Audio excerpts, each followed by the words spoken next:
Howdy there, folks. John Pelham again.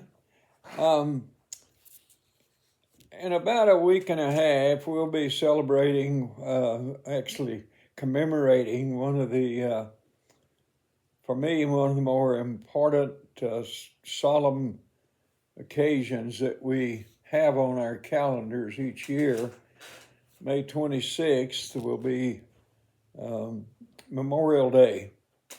And it's the last day of May each year since 1971. It started out as Decoration Day,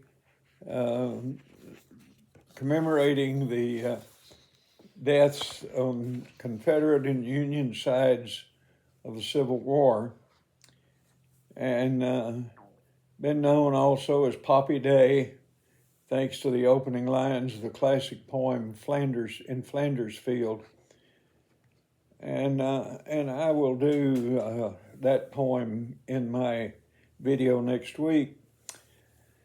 But this week I kind of got to thinking a little bit after our sermon on Sunday, commemorating Mother's Day, thinking about mothers and parents and loved ones who have lost loved ones,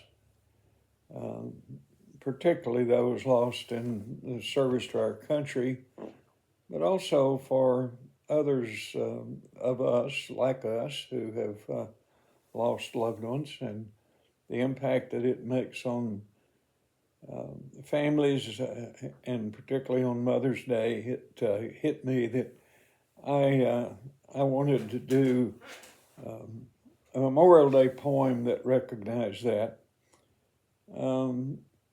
Sometimes Memorial Day is confused with other days that are meant to designate, to distinguish, honor our military members. For example, Veterans Day, sometimes confused with Memorial Day, but that honors those who have served their country in the armed forces. Armed Forces Day is honoring those who currently serve in the armed forces. Over the years, I've written several poems that I did in conjunction with the Field of Flags observations that we have here in Granbury each year. And I'm going to do a couple of those next week, but today I'm doing one that I wrote especially for today's video, and again, based on some of my observations from yesterday's, from this Sunday's sermon. Title of it is, I regret to inform you. For families with armed forces members, these are words they always have to fear.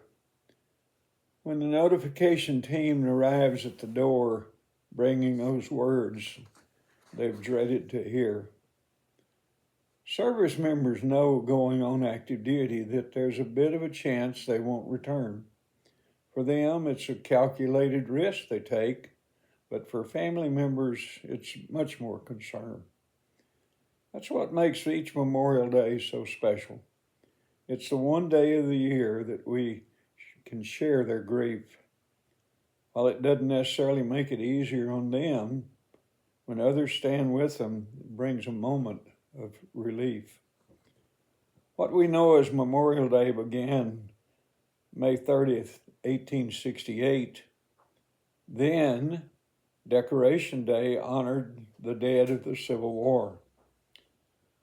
Congress standardized it as Memorial Day in 1971, honoring those whose death is recognized by the Gold Star. Since that day, these heroes have been remembered by flags and flowers on graves and prayers for their souls. Some might remember the celebration of Poppy Day, recognizing the nation's wars and horrible death tolls.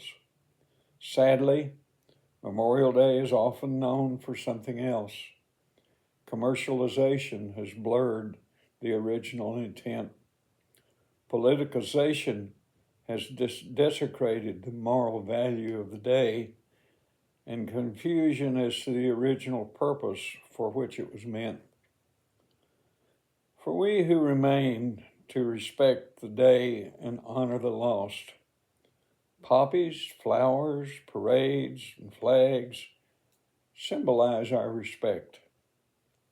While we can't relieve the pain and loss that families feel, the memory of those who died protecting us, we are obliged to protect.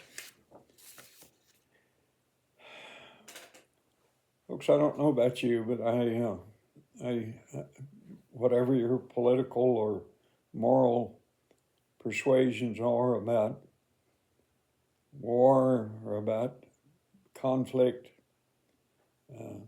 these folks who have died and who we honor on Memorial Day deserve our respect. So as we move toward Memorial Day, please remember that. And I will be back next week with a couple of poems that I had written for that occasion over the last 5 or 6 years. Thanks for joining me today, and I look forward to seeing you next week. Appreciate it. Bye-bye.